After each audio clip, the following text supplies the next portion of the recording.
Nehemías capítulo 8, versículo 10. Hermano, hágame el favor y me prende el ventilador. Gloria a Dios. ¿Ya lo tenemos? Nehemías 8:10 dice: leemos en el nombre del Padre, del Hijo y del Espíritu Santo. Amén. Luego les dijo: id, comed grosuras y bebed vino dulce. Enviad porciones a los que no tienen nada preparado, porque día santo es a nuestro Señor. No os entristezcáis, porque el gozo de Jehová es vuestra fortaleza. Amén. Hermanos, a compartir bajo el tema permaneciendo en el gozo del Señor. Permaneciendo en el gozo del Señor. Amén. Hay una gran diferencia, hermanos, cuando hablamos de aquellas sensaciones que nos hacen sentir felices. Y a veces confundimos entre la alegría con el gozo. Y hay una diferencia muy grande, hermanos, entre qué es la alegría y qué es el gozo. La gente que no tiene a Dios dice: a mí me ha ido bien sin servir a Dios. Yo vivo contento, no me falta nada. Es verdad, puede ser así, puede ser así. Pero hay una diferencia entre la alegría y el gozo. Hoy vamos a mirar esa diferencia, hermano, y cuán importante es que el creyente, que el Hijo de Dios, que el cristiano, no solamente tenga alegría, sino que tenga gozo. Quiero aclarar que la alegría no es mala. La alegría es una de las emociones positivas que tiene el ser humano. La alegría es una emoción, y todas las emociones son alimentadas por estímulos. O sea, un estímulo es algo que nos toca. Puede ser una imagen, puede ser un olor, puede ser un audio, puede ser algo que nos toca. Todo lo que viene hacia nosotros se llama estímulo.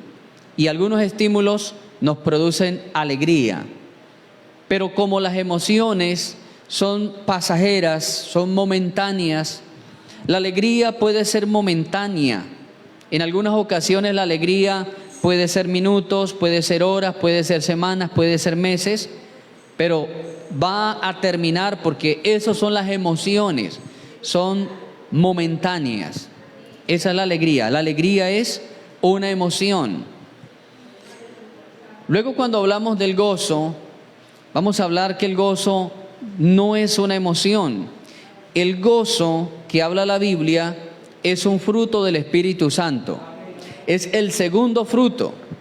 Dice la carta de Pablo a los Gálatas, dice que hablando de los frutos del Espíritu, dice que es el segundo: amor, gozo, paz, paciencia, benignidad, fe, mansedumbre y templanza. Son 9 frutos, son 9 frutos del Espíritu Santo.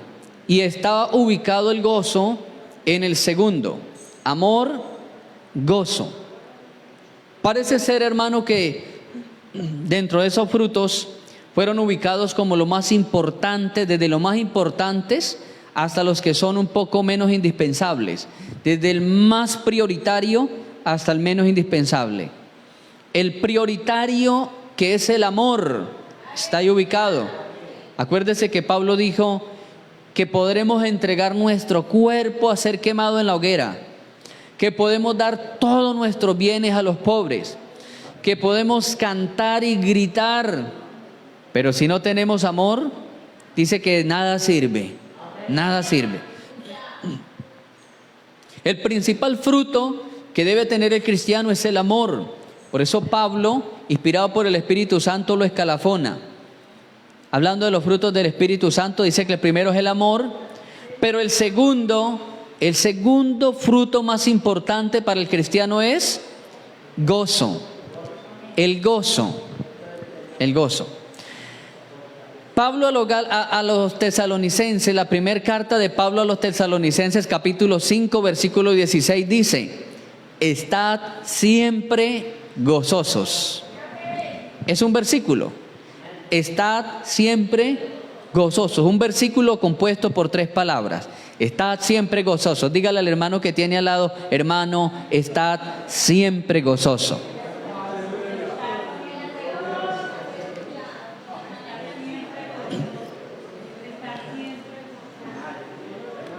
¿Por qué es tan indispensable estar siempre gozosos? ¿Por qué es tan indispensable? Porque un hombre de la antigüedad llamado Nehemías motivaba al pueblo y les decía: alégrense, gócense, prepárense para Dios, porque el gozo de nuestro Señor es nuestra fortaleza.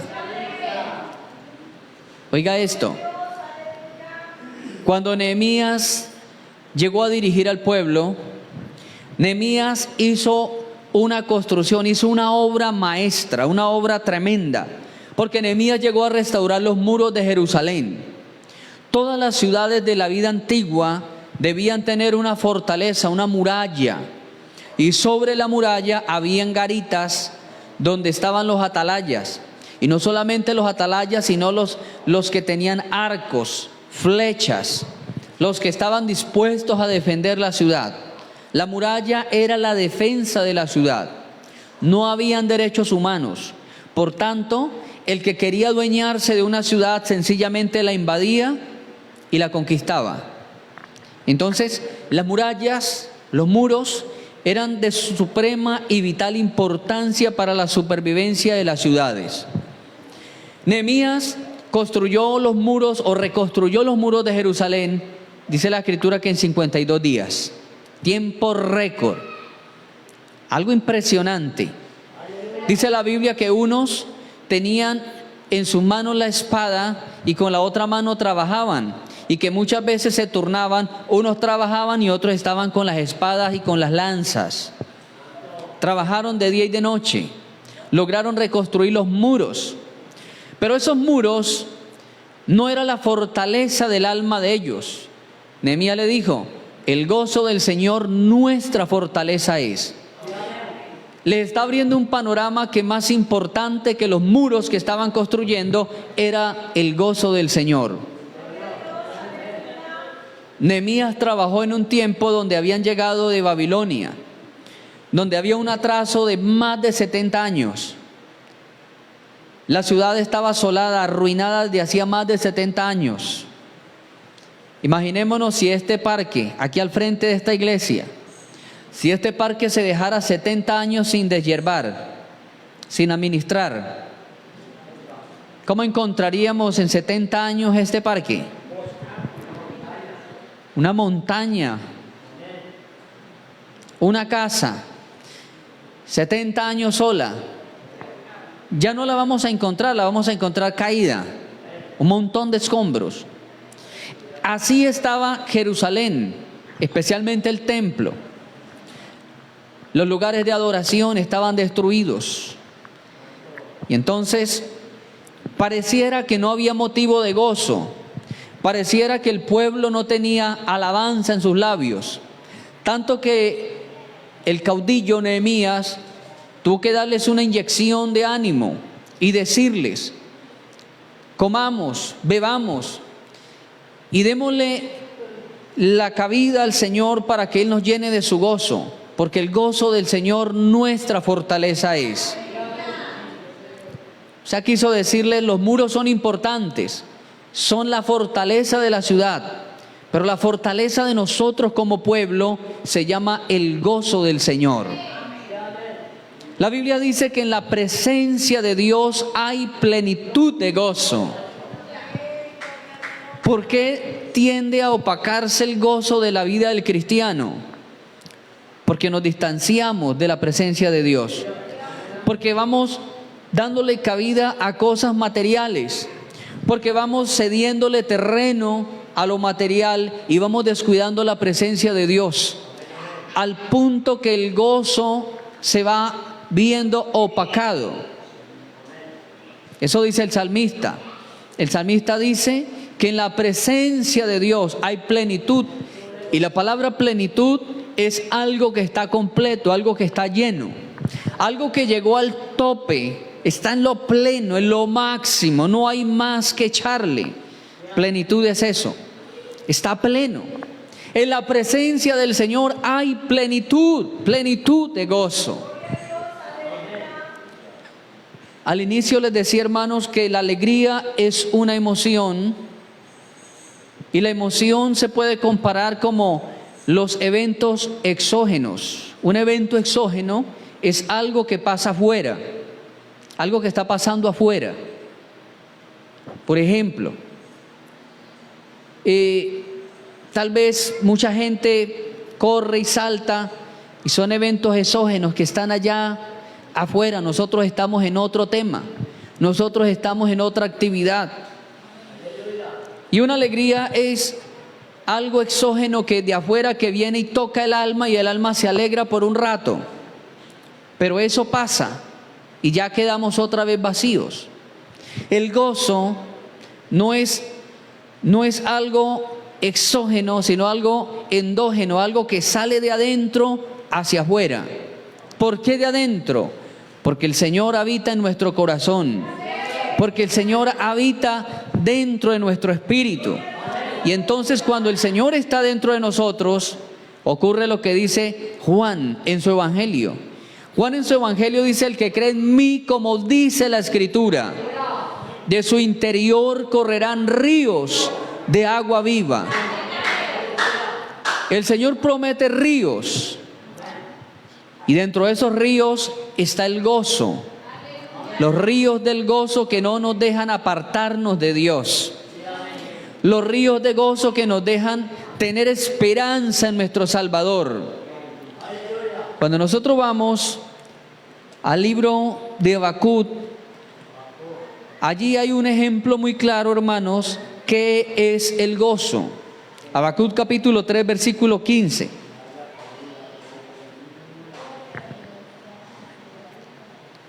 Gloria al nombre del Señor. Capítulo 3, versículo 17. Habacuc 3, 17 dice: aunque la higuera no florezca, ni en las vides haya frutos, aunque falte el producto del olivo, los labrados no den mantenimiento, y las ovejas sean quitadas de la majada, y las vacas, y no hayan vacas en los corrales. Mire lo que hace el gozo. Con todo, yo me alegraré en Jehová y me gozaré en el Dios de mi salvación. Me gozaré en el Dios de mi salvación. Podemos contextualizar esto, hermano, porque aquí está hablando en un entorno agropecuario. Agro de campo, pecuario de animales, un entorno agropecuario, porque esa era la economía principal de Israel en los tiempos de la Biblia. La economía era agropecuaria. Y vamos a contextualizarlo. Dice: aunque la higuera no florezca, aunque no tengamos trabajo, ni en las vides haya fruto, aunque estemos debiendo los recibos que nos llegan, domiciliarios, aunque falte el producto del olivo, aunque nos esté faltando la carne, los labrados no den mantenimiento, tal vez esté un poquito deteriorada la casa, las ovejas sean quitadas de la majada, tal vez no tenemos dinero para llevar a la ofrenda. Tal vez queramos colaborar, pero no tenemos. Tal vez decimos: si yo tuviera, yo colaboraría, yo daría ese cable que falta, ese micrófono que falta. Pero el profeta termina diciendo: con todo esto, yo viviré gozoso. Con todo eso no llegaré aburrido al templo. Con todo esto no llegaré confesando derrota a la iglesia. Con todo esto no voy a quejarme en mis oraciones delante de Dios. Con todo esto no voy a maldecir lo poquito que me queda. Porque cuando se pierde el gozo, empezamos a maldecir lo poco que nos queda. Este tiesto de carro que tengo, este tiesto de moto, este pedazo de moto, esto que me tocó, y empezamos a maldecir lo que tenemos. Porque no hay gozo, porque no nos estamos gozando en la misericordia de Dios. El gozo no es la alegría, porque la alegría depende de un estímulo que venga hacia nosotros. El gozo es algo que proviene de la presencia de Dios. Los cristianos del primer siglo, que eran llevados a los circos romanos, a los coliseos romanos, esos cristianos tenían algo tan impactante, y era que cuando los sacaban, desde que los sacaban de las celdas y los llevaban a los coliseos, al fondo, dentro del coliseo, los esperaban fieras o los esperaban gladiadores, gente con carros y cuchillos afilados en sus llantas, esperando a los cristianos para volverlos picadillo.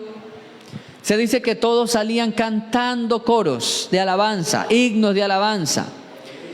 Todos salían cantando himnos de alabanza con las manos abiertas, queriéndole decir a los verdugos: vengan hacia nosotros.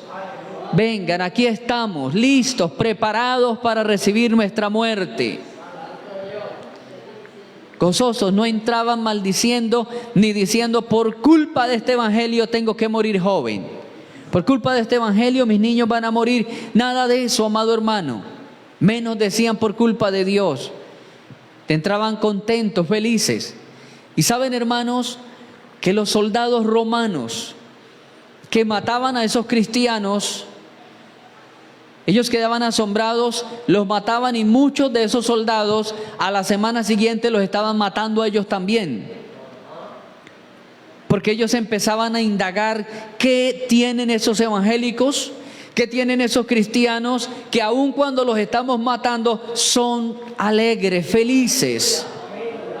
¿Qué tienen ellos que aun cuando les matamos los hijos delante de ellos no los defienden, sino que adoran a Dios?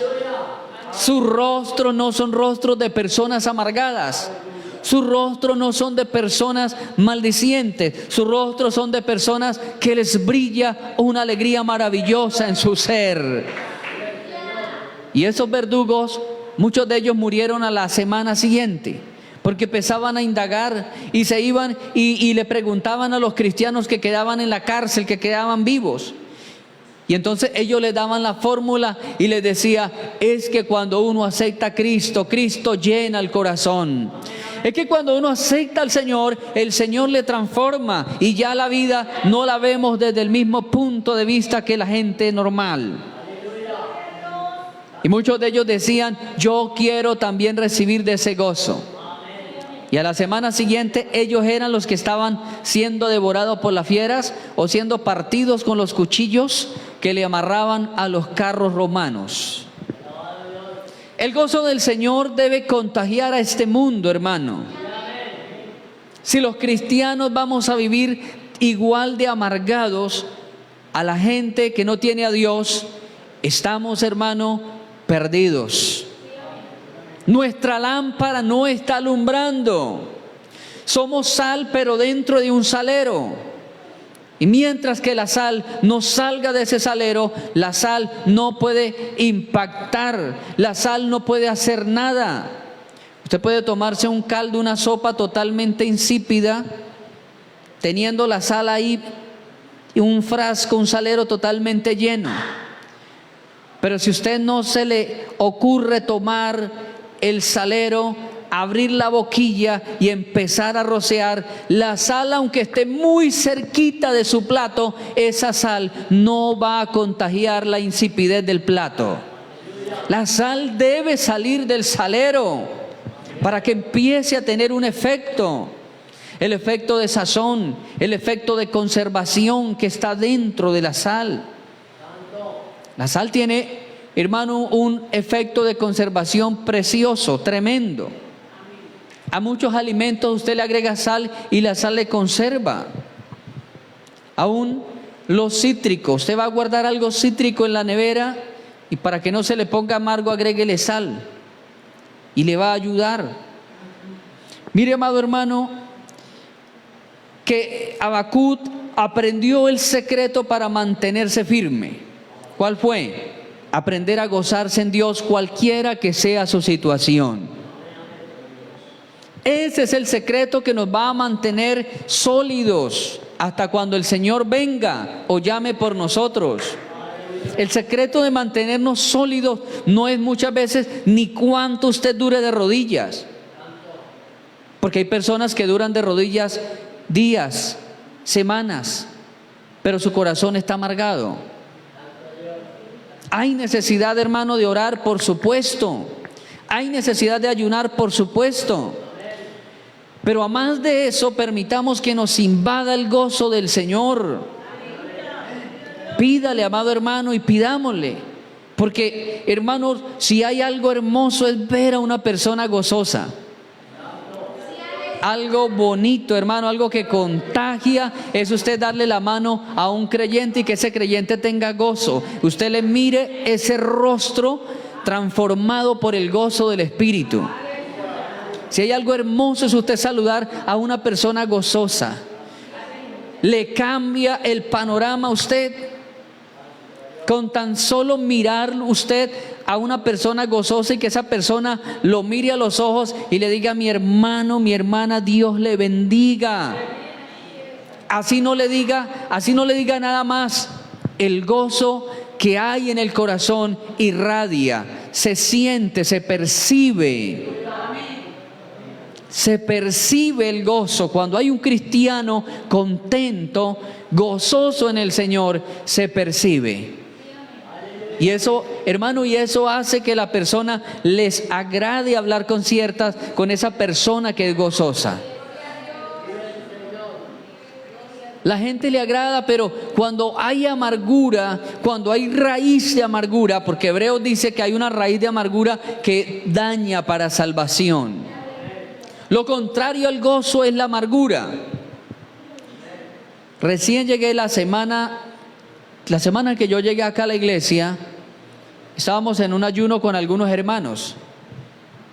De pronto vi a los vecinos que estaban derramando un árbol.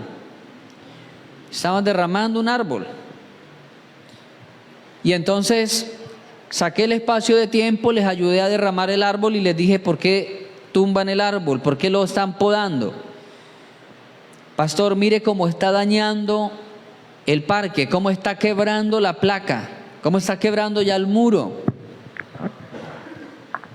Eso es lo malo de las raíces, hermano, que ellas van engrosándose, se van engrosando. En cierto lugar, un hermano había sembrado una enredadera y estaba muy hermosa en la pared. La enredadera se había pegado y era una tapia de bloque, ese bloque que antes hacían de bloque macizo de cemento y arena pisado. Y era una tapia tal vez de unos 10 metros. Y se veía hermoso porque se veía como un tapete bien podado, bien hermoso.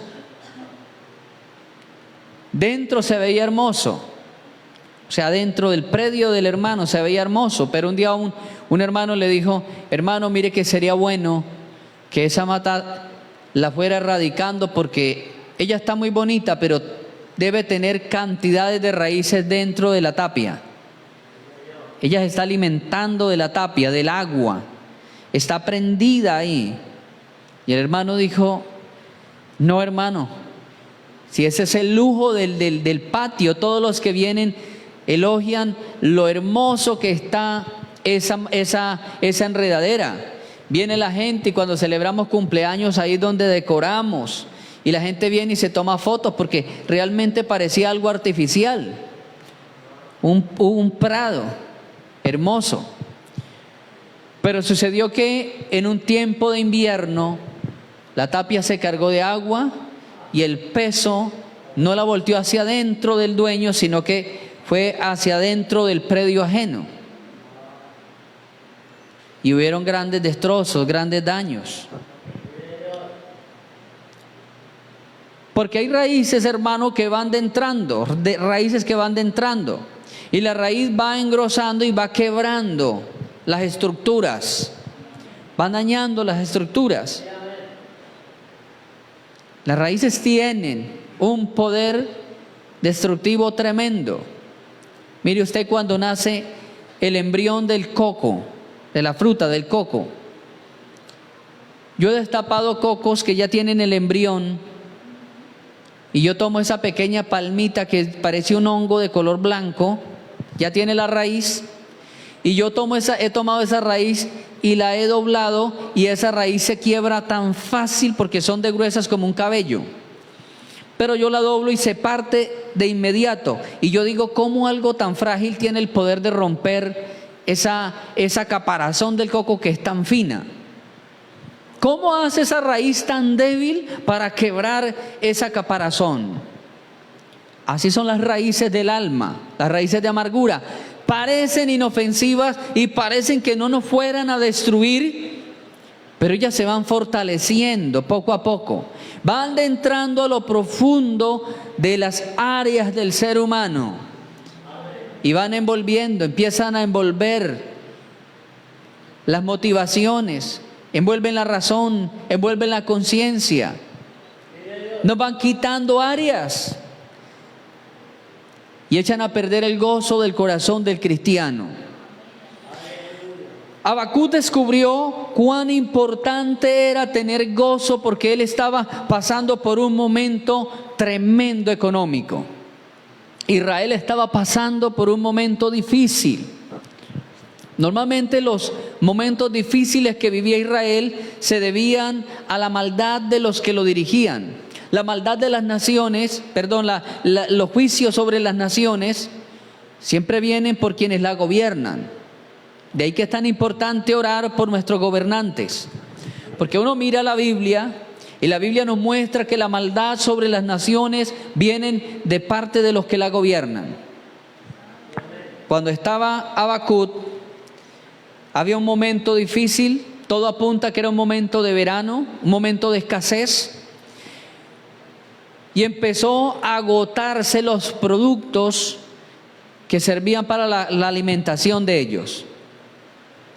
Y entonces él está motivando a la gente. ¿Qué pensaría la gente de Habacuc, que era el creyente que estaba dándole ánimo? ¿Qué pensaría la gente de este hombre? A este hombre no le afana nada en la vida. A este hombre no le preocupa nada en la vida. Claro, él se preocupaba porque no había comida, porque miraba que se le iba a acabar el producto para el otro día. Claro que él se preocupaba. Pero la preocupación no sobrepasaba el gozo de saber que había un Dios sentado en su trono. Porque, hermano, esa es la esperanza de nosotros. Que el cielo y la tierra pasa, pero Dios sigue sentado en su trono. Dios sigue ahí. Jehová el Señor es mi fortaleza, el cual hace mis pies como de cierva y en mis alturas me hace andar. Hay una oración de un salmo, que es una oración, le llaman salmos penitentes. Algunos 7 salmos son parte de la colección de los salmos penitentes. El Salmo 51 es un salmo penitente. ¿Penitente por qué? Porque son oraciones confesando sus errores, sus pecados y pidiendo la reivindicación de esa falla, pidiendo que Dios lo levante. El Salmo 51, versículo 10. Crea en mí, oh Dios, un corazón limpio y renueva un espíritu recto dentro de mí. No me eches de delante de ti y no quites de mí tu Santo Espíritu.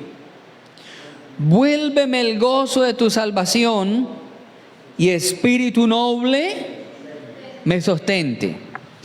Vuélveme el gozo de tu salvación.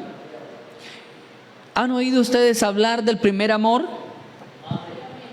¿Se han oído hablar del primer amor? La gente dice que el primer amor es los primeros meses de encuentro con el Señor. Y que durante esos primeros meses de encuentro con el Señor hacían grandes hazañas por Dios. llegaban temprano al culto, oraban mucho, anhelaban aprender textos bíblicos, evangelizaban mucho, y que no se perdía ningún programa de la iglesia, porque estaba el primer amor. Pero ¿qué es sencillamente el primer amor? Es el gozo de la salvación. La salvación produce gozo. Eso que le llamamos primer amor es el gozo producido por la salvación, la experiencia de la salvación de nuestra alma.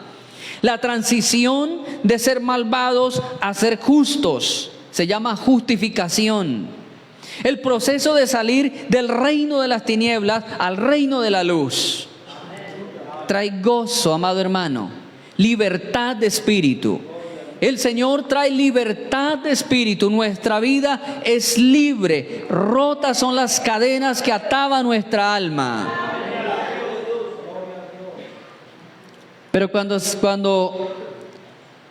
no cuidamos ese gozo y cuando nos dejamos robar, porque hay alguien que quiere robar ese gozo, Juan 10:10 nos advierte de alguien que quiere robar, que quiere hurtar.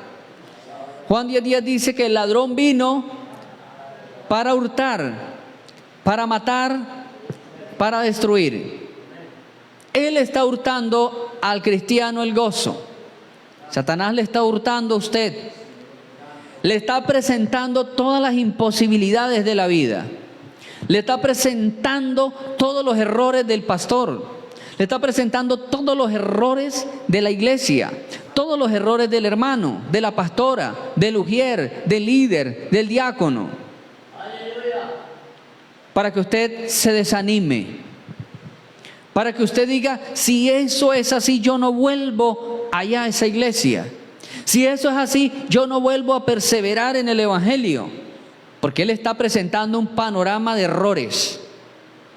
Le está mostrando todos los errores. Satanás es especialista en mostrarle un panorama de errores a la gente.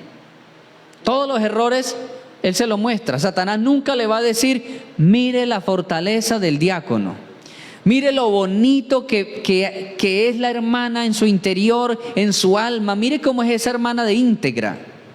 Eso no le va a decir. Satanás no le va a poner a que usted mire todas las fortalezas de cada hermano, porque todos los que estamos aquí tenemos grandes fortalezas. Todos tenemos maravillosas fortalezas y maravillosas virtudes delante de Dios. Pero la especialidad del enemigo es que usted le ponga la lupa al error que esa persona puede tener. Que usted le ponga la lupa y que usted comience a detallar y a escanear de arriba abajo y de abajo arriba, a escanear qué malo le ve usted a las personas dentro de la iglesia. Y que usted se vaya al culto diciendo, hoy estuvo feo el culto. No, feo porque cantó ese hermano que tiene tantos errores. Hoy no sentí la presencia de Dios porque dirigió tal hermano, porque predicó tal hermano, porque cantó tal hermana. Y como es una persona que tiene errores, no es digno ni digna de estar ahí al frente. Eso le va a decir Satanás. Pero cuídese, amado hermano, porque él está hurtando el gozo. Él está quitando gozo allá en su corazón. Y usted va a llegar triste y aburrido a la iglesia y se va a ir también así triste y aburrido. No va a sentir bendición. Se va a ir a la casa y va a llevar ese reporte negativo. Cuando le pregunte a su familia cómo estuvo el culto, usted va a decir lo mismo de siempre. Como dijo el gringo, so, más o menos. Regular. Cuando hay gozo en el corazón, así se pare a predicar el hermano recién bautizado.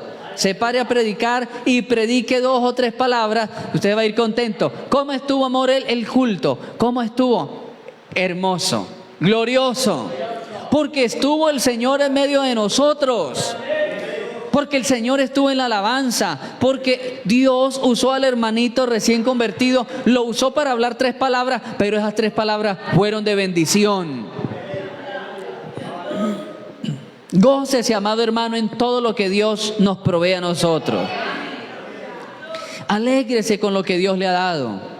Gocémonos en todo tiempo. El salmista dice en el Salmo 34, bendeciré a Jehová en todo tiempo. No es fácil bendecir a Dios en este tiempo, hermano. No es fácil vivir con la cara en alto en este tiempo. Mire lo que dice San Lucas 21, 25. San Lucas 21, 25.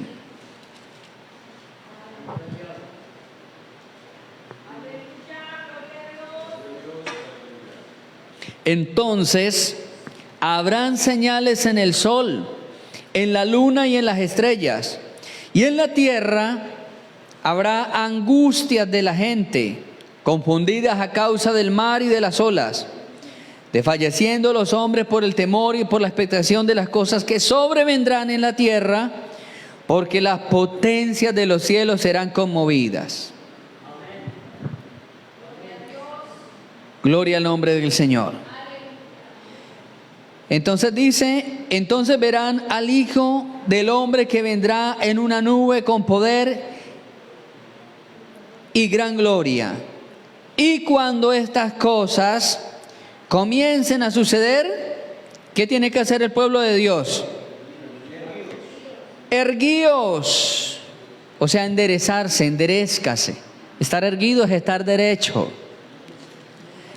Erguíos y levantad vuestra cabeza, porque vuestra redención está cerca. Mire, hermano, no es fácil. Porque dice que la gente estará confundida por las señales, que la gente estará confundida por las guerras, que la gente estará confundida por la situación económica. Hay una confusión económica y no solamente en Colombia, hermano. Déjeme decirle que países que tenían una economía supremamente sólida, hoy día están fracasando, multinacionales también.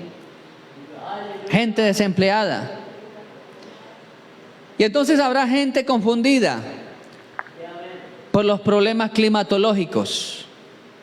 La gente está confundida, la gente de los campos están confundidas. Dice la gente antigua, hoy día ya no se puede cosechar como antes.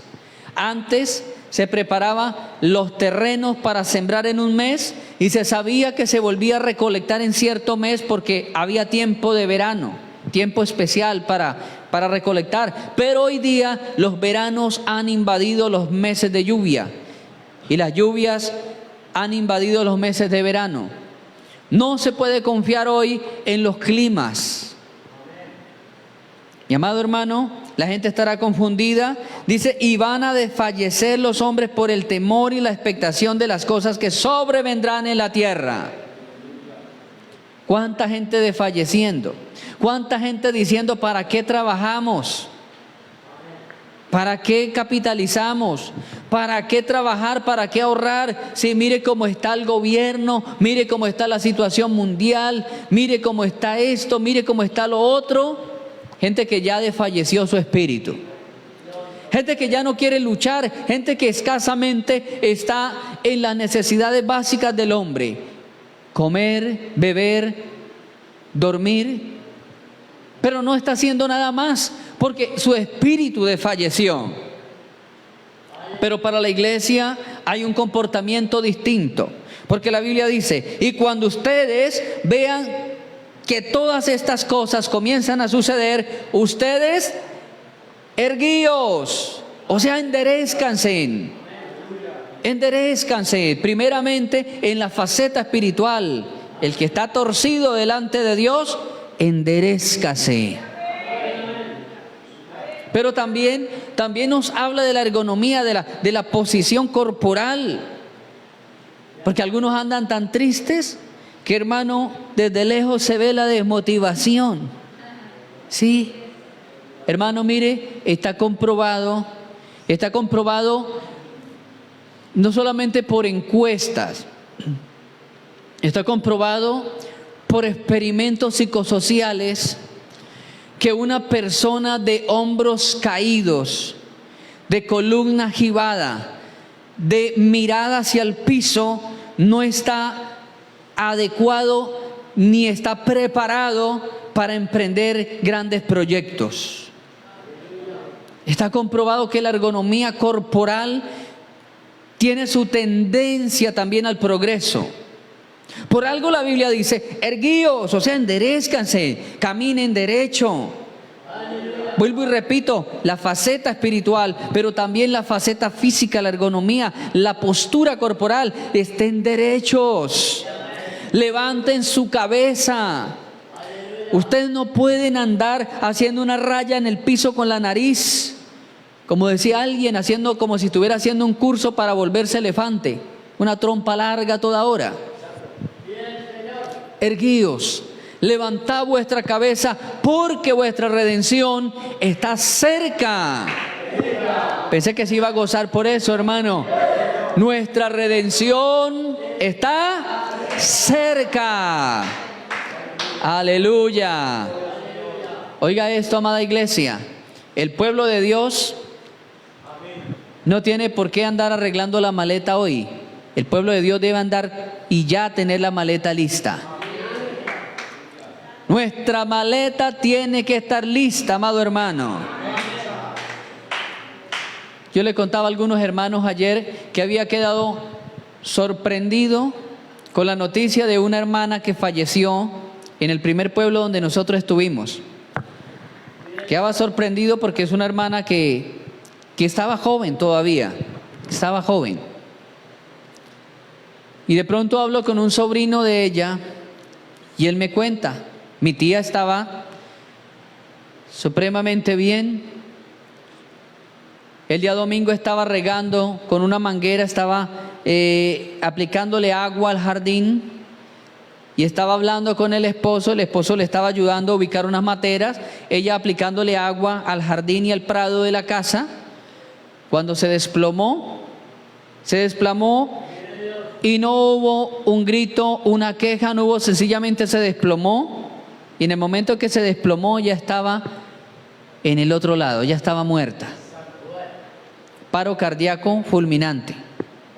Quedó ahí, muy joven. Pero ¿a dónde voy con esto, hermano? Y es no tanto la muerte, porque la muerte puede sorprendernos así. Voy a lo que pasó unos días antes. Y es que me dice este hermano, me dice, pastor, pero yo me gozo porque Dios había hecho unos días antes, había hecho algo tan maravilloso en mi tía, porque mi tía me la encontré y mi tía me testificaba y me decía, hijo, voy tan feliz, tan contenta. Y él le dijo, ¿y eso, tía, qué pasó? Hijo, voy muy feliz porque siento una libertad en mi corazón maravillosa. Pude perdonar a un hermano que nos habíamos ofendido y llevábamos mucho tiempo, que escasamente el saludo y eso como por no dejarnos con la mano estirada. Pero después de un ayuno sentí ir y abrazarlo y él también sentía lo mismo. Rompimos el hielo, nos abrazamos, lloramos, nos pedimos perdón. Él me contó que muchas veces había orado en contra de mí cosas malas. Yo también le conté que muchas veces le había pedido a Dios juicio sobre él. Nos perdonamos, dijo, y yo sentí luego llamar a un hijo que también tenía problemas con un hijo. También no nos hablábamos con un hijo. Lo llamé, le dije que quería hacerle un almuerzo, quería abrazarlo, quería que nos perdonáramos, que nos amáramos, y el hijo me aceptó el almuerzo. Y ella mostró, llevaba unas cosas para hacer el almuerzo. Y entonces, hermano, hubo reconciliación con el hermano de la iglesia. Al otro día hubo reconciliación con el hijo, con la nuera. Y después del almuerzo, al otro día fue la muerte de ella. ¿Qué pasó ahí? Arregló la maleta a la hermana. Y qué bueno, hermano, que nosotros aprendamos a arreglar la maleta. Si usted no la tiene arreglada, arréglela. Compóngase delante de Dios, pídale perdón al que tenga que pedirle perdón. humíllese delante de Dios, porque la Biblia dice que nuestra redención está cerca, cerca. Pero dice la Biblia que tenemos que andar derechos, erguidos, con la frente en alto, no avergonzándonos, no culpando, no recriminando a Dios por las cosas que nos están pasando. Hermano, hoy es tiempo. Vuélveme el gozo de tu salvación. Si se ha escapado, si se ha filtrado, tal vez usted sienta que es un vaso agrietado que no puede retener el líquido de la presencia de Dios. Tal vez usted ha dicho, Señor, pero usted ha tocado a todos menos a mí, como la experiencia de nuestro hermano Rubén. Tal vez usted le ha dicho, yo lo he intentado de todo, pero por ningún lado lo alcanzo. Amado hermano, hoy vamos a decirle una vez más, Señor, vuélvame el gozo de tu salvación. Yo quiero estar fortalecido con ese gozo. Dígnese a estar sobre sus pies.